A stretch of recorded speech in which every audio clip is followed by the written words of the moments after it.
Sudah? Oke. Oke. Saya percaya anak-anak kami belum bosan ya. Orang baru 1 jam kok. Ya. Dan secara khusus kalau barusan anak-anak kami mahasiswa program studi agroekoteknologi. Nah, sekarang giliran saya sebagai ketua prodi agribisnis menjelaskan sekilas karena waktu terbatas. Ya, nanti bisa di dalam komunikasi walaupun melalui Google Classroom yang telah anak-anak kami sudah mendaftar ke ketua program studi. Ya, bebas menanyakan apa saja. Tapi pada kesempatan ini saya hanya menyampaikan sekilas.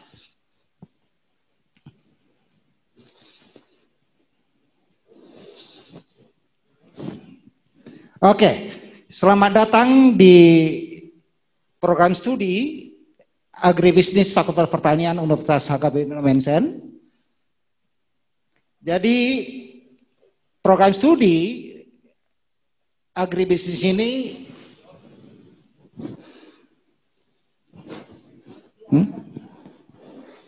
udah. Berdiri sejak tahun 84, itu berarti anak-anak kami yang sekarang itu adalah angkatan 36. Ya, berarti Anda semuanya yang sambut 20 itu sudah angkatan 36 sejak terbuka tahun 84. Ya, jadi Fakultas Pertanian pada saat ini mengelola 3 program studi. Salah satu adalah program studi agribisnis yang sering kita singkat dengan AGB, yang pada saat ini dengan status akreditasi B, ya, baru keluar tahun ini. Nah, latar belakang pembukaan program studi agribisnis ini adalah karena pada abad ke-21 ini paradigma pembangunan pertanian sudah berubah dari pendekatan produksi ke pendekatan agribisnis. Ini berarti tujuan utama sektor pertanian bukan hanya peningkatan produksi, tetapi juga sudah harus mengarah kepada peningkatan pendapatan kesejahteraan dari petani atau pengelola usaha tani. Nah, untuk menjawab tantangan inilah dibutuhkan tenaga atau sumber daya manusia yang terampil dalam agribisnis. Ya. Nah, oleh karena itu maka disusunlah visi program studi agribisnis. Ya. Di sini ada 2.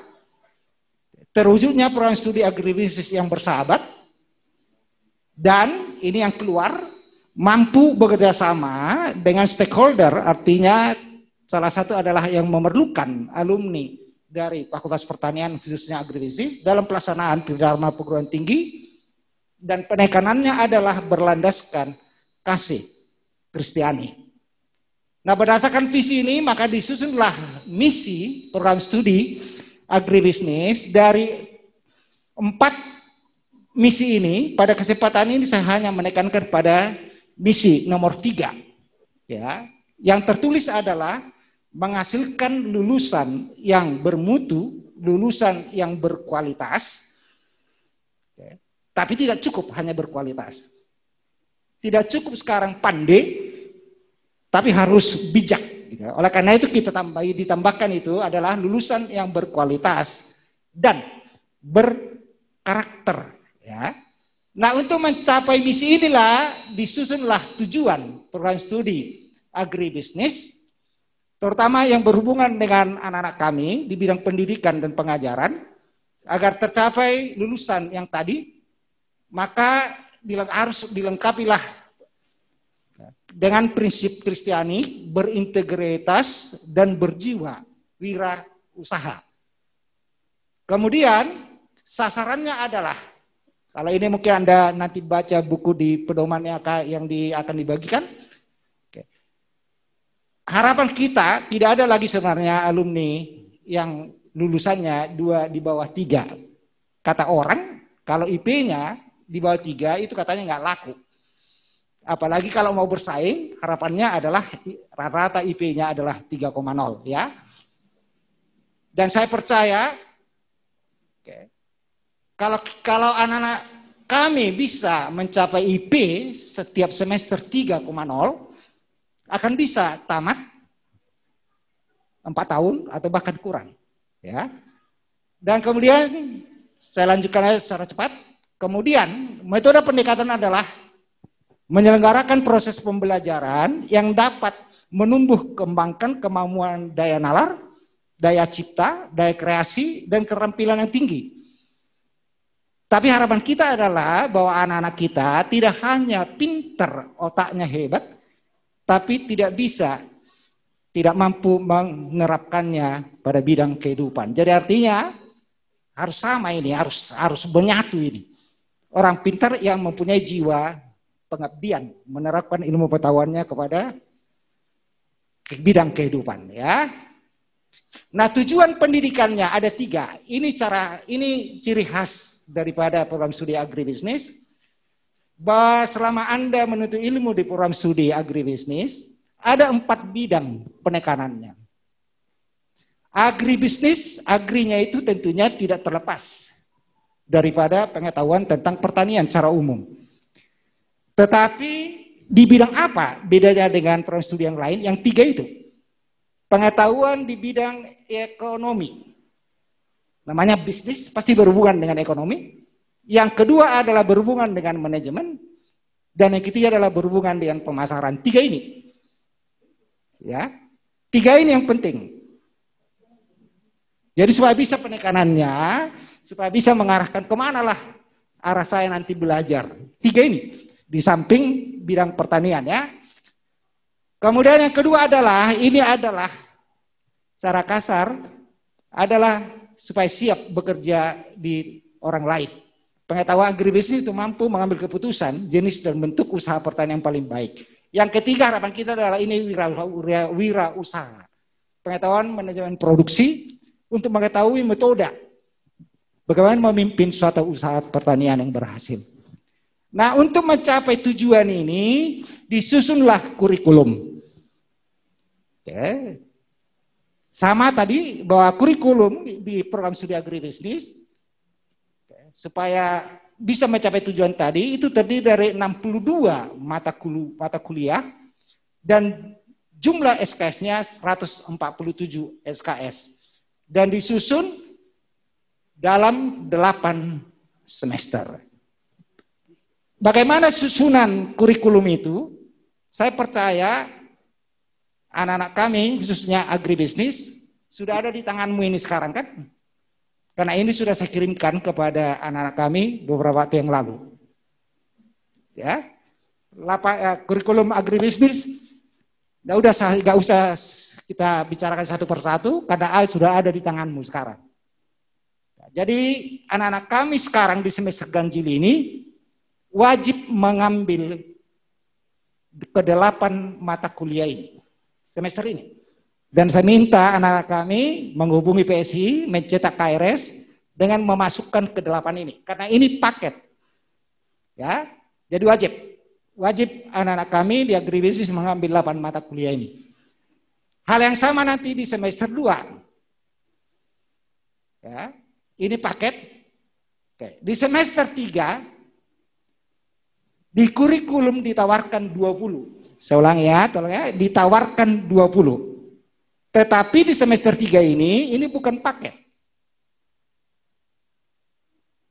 Berapa SKS yang saudara ambil nanti di semester 3 itu ditentukan oleh IP, indeks prestasi di semester 2. Tadi Wakil Dekan 1 sudah menjelaskan bila IP-nya di atas 3 atau lebih bisa mengambil 24. Ya. Nah, persoalannya sekarang mungkin Anda saudara bertanya, kalau IP saya nanti di semester 2, 3 boleh mengambil 24. Padahal di kurikulum tersedia 20. Itu berarti saudara nanti bila IP semester 2, 3 ke atas, ambillah semua mata kuliah yang di semester 3 ini. 8 mata kuliah, 4 SKS lagi, itu bisa mengambil di semester 5. Ya, 4 SKS diambil dari semester 5, 20 SKS adalah mata kuliah yang tertera di kurikulum. Jadi Anda statusnya semester 3, tapi sudah mengambil mata kuliah yang ada di semester 5. Ya. Jadi oleh karena itu harapan saya sebagai ketua prodi, tunjukkanlah dirimu pada waktu semester 3 nanti, Anda adalah salah satu mahasiswa yang sudah mengambil mata kuliah semester 5. Tunjukkan perbedaanmu dengan kawanmu. Dengan syarat tadi, IP semester 2 harus 3 atau lebih. Jadi kalau sudah diambil 4 SKS di semester 5, ditawarkan 19, berarti tinggal 15. Di semester 4, IP-mu dia di 3 atau ke atas, berarti ngambil bisa 24. Semester 5, tersedia 15, saudara bisa mengambil 24, pertanyaan, 9 SKS lagi yang lebih itu diambil dari mana? Itu berarti Anda mengambil semester 7. Ya, jadi secara kurikulum tersusun dalam 8 semester, tapi pertanyaan sekarang, tergantung kepada anak-anak kami. Kalau saya bertanya, saudara berkeinginan, berencana menyelesaikan kurikulum ini berapa tahun? Kalau misalnya 7 tahun, lebih baik sekarang mundurkan diri aja.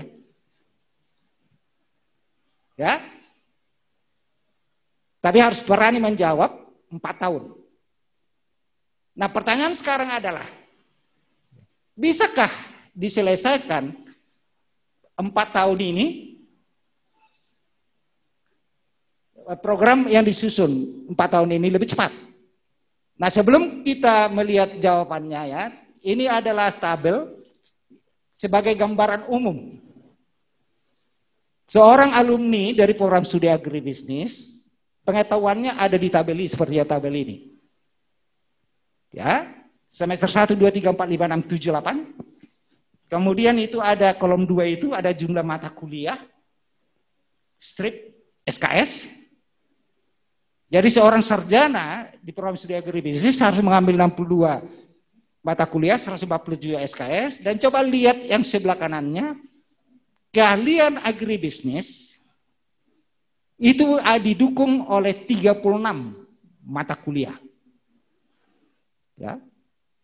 Padahal tadi bebannya 62. Pertanyaan sekarang adalah 26 lagi mata kuliah mana? Maka lihatlah yang sebelah kanan.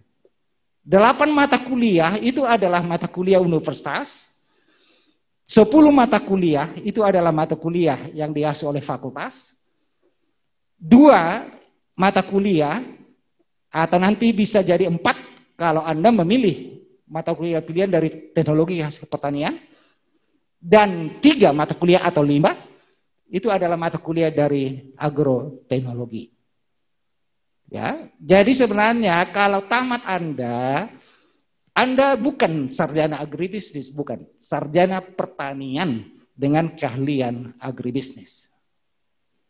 Ya, udah bisa ya, bisa melihat tabel ini. Dan kemudian mata kuliah apa? Saya rasa di kurikulum yang sudah di tanganmu bisa kau lihat ini. Ini hanya rekapitulasinya saja. Oke, cepat aja. Ini mata kuliah khusus program studi agribisnis yang 36 itu. Ya.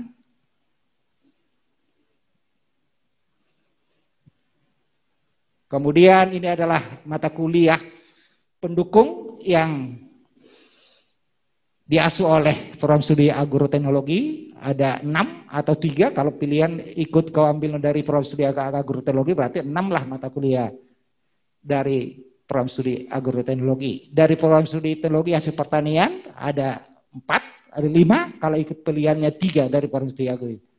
Nah pertanyaannya adalah, bagaimana nanti kalau saudara mengikuti setiap mata kuliah yang 8 itu, oke. Jadi dari sini supaya Anda bersiap-siap ya. Supaya nilaimu 100, sumbernya itu ada 3. Ya, penilaian terhadap sikap 10-20%. Oke, salah satu sikap ini adalah itu adalah kehadiran mengikuti kuliah. Kemudian pengetahuan, ini berhubungan dengan materi perkuliahan, ada 3 sumbernya. Kemudian keterampilan ada 20-30%. Ya, oke. Nah, seandainya, ini hanya seandainya, walaupun saya sebagai ketua prodi tidak mengharapkan kartu hasil studimu seperti ini ya. Harapan saya tidak ada nilai E, nilai D, nilai C. Harapan saya. Ini hanya sebagai contoh aja supaya bisa menghitung IP. Dari contoh ini kalau begini nilainya, itu berarti IP-nya adalah 2,5. Ya. Tapi usahakanlah minimal B semua nilaimu, IP-nya pasti 3. Kalau nilaimu A semua berarti IP-mu 4. Oke. Ya, jadi mulai sekarang tolonglah jangan sebut nilai E dan D supaya jangan datang itu nilai itu sama kawan nanti ya. Oke. Nah, WD 1 tadi udah menjelaskan semester 3 berapa SKS yang dapat saya ambil itu ditentukan oleh peraturan pokok akademik seperti yang ada di tabel ini. Bila IP semester 2 1,5 itu hanya bisa ngambil 12. Kalau IP-mu 3 itu berarti bisa ngambil maksimal 24. Nah, oleh karena itu berdasarkan ini maka timbullah akan bisa kita menjawab berapa lama menyelesaikan studi dan kualitas yang bagaimana, IP berapa gitu ya. Secara umum bila jumlah SKS di semester 1 dan 2 masing-masing 18 paket berarti Anda sudah memperoleh 36 SKS. Oke. Sedangkan mata kuliah kolokium, karya ilmiah, PKL, KPPM itu adalah mata kuliah yang berada di luar perkuliahan di ruang kelas sebenarnya. Itu di luar ya. Nah, pertanyaan sekarang.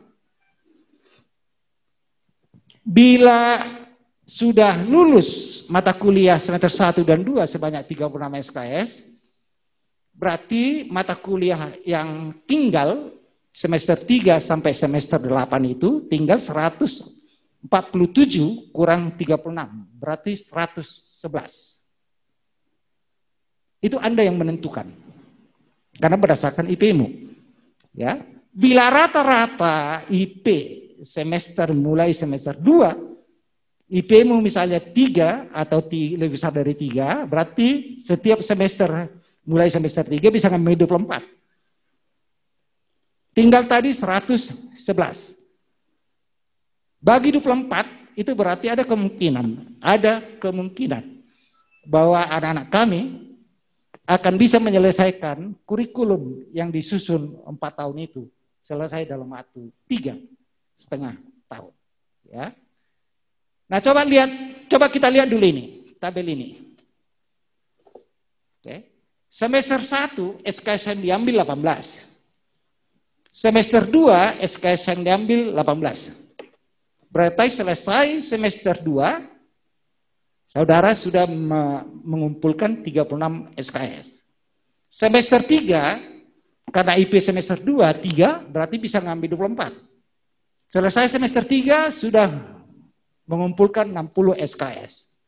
Nah, kalau sampai semester 7, coba lihat semester 7-nya. Semester 3 24, semester 4 24, semester 5 24, semester 6 23. Berarti semester 7 tinggal 16.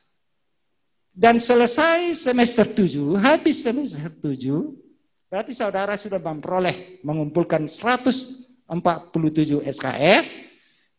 Berarti sudah mengambil semua mata kuliah yang ada di kurikulum. Nah, semester 8 ngambil apa?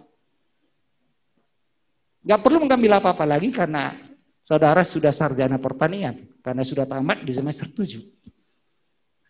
Ya. Jadi penentuannya adalah saudara sendiri, berapa lama saudara berkeinginan menyelesaikan studi bergantung kepada saudara. Ya, mau lama IP-nya 2. Kalau mau cepat, usahakan IP-mu 3,0. Ya. Jadi kalau pertanyaan tadi, mungkinkah diselesaikan program atau kurikulum yang tersusun 8 semester itu lebih cepat dari 4 tahun? Ya, sekarang sebagai ketua prodi saya berani mengatakan bisa. Karena kakak kelasmu sudah ada yang tamat 3,5 tahun. Ya, oke. Setelah tamat menjadi apa? Kalau pada saat ini saya katakan, nggak usah dulu pertanyakan mau jadi apa. Barusan dari program studi agroteknologi, saya sendiri kaget dan bergembira bahwa ada mahasiswa dengan kalian agroteknologi, agroekoteknologi, justru bekerja di bank, gitu ya. Oke. Jadi jangan dulu pertanyakan. Kalau IP-mu bagus, berkualitas, ditambah yang berkarakter, saya percaya melamar pekerjaan itu nggak menjadi masalah. Oke. Jadi usahakanlah mulai sekarang supaya mempunyai perencanaan, pengharapan, ya, yang maksimal, jangan yang sedang-sedang saja. Oke. Oke, ini saya lompat, nggak usah bicara kita mengenai ini. Bidang pekerjaan, oke.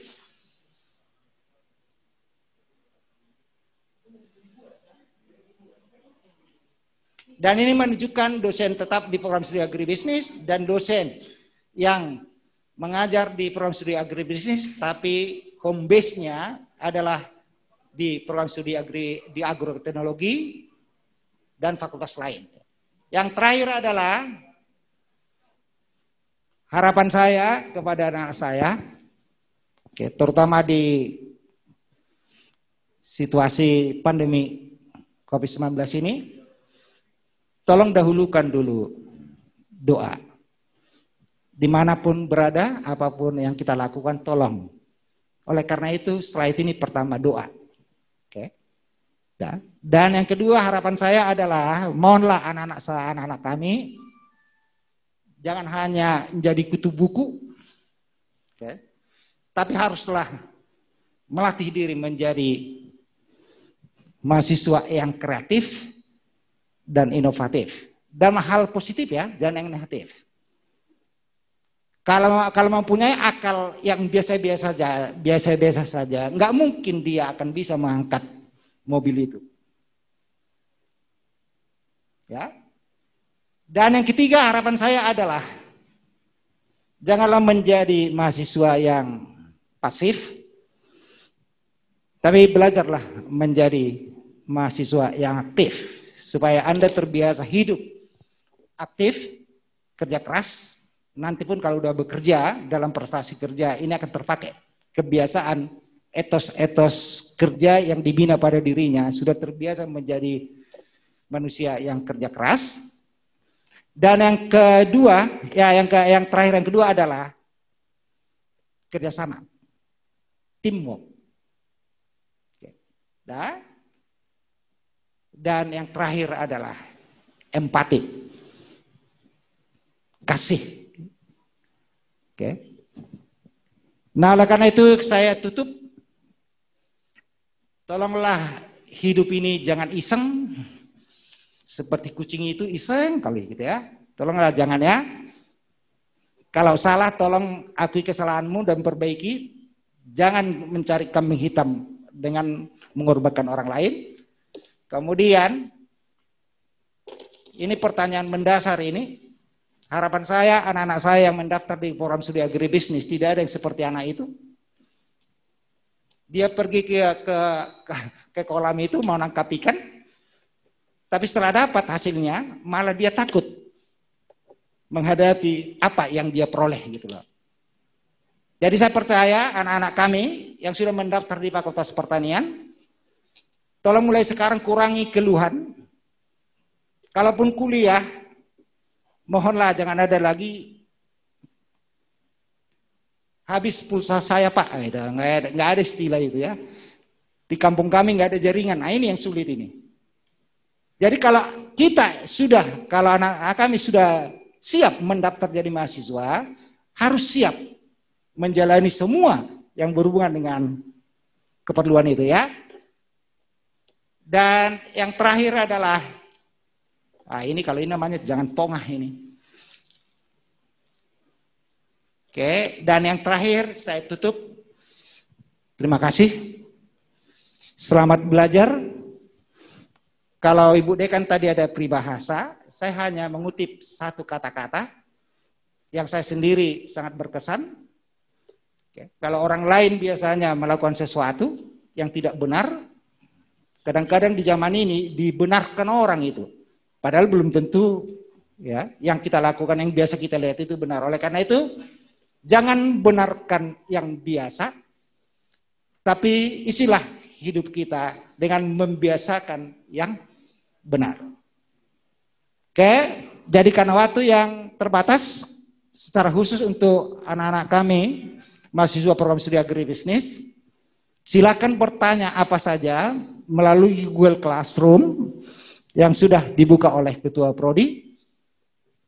Dan harapan saya, kalau Anda ada di antara Anda menginginkan ini, karena saya nanti saya kirimkan, padahal nggak perlu, ya, tolong buka Google Classroom dan tolong minta di situ, Pak, saya ingin materi pengenalan program studi itu dikirimkan kepada saya akan kirimkan kepada yang meminta, ya. Oke, sekian.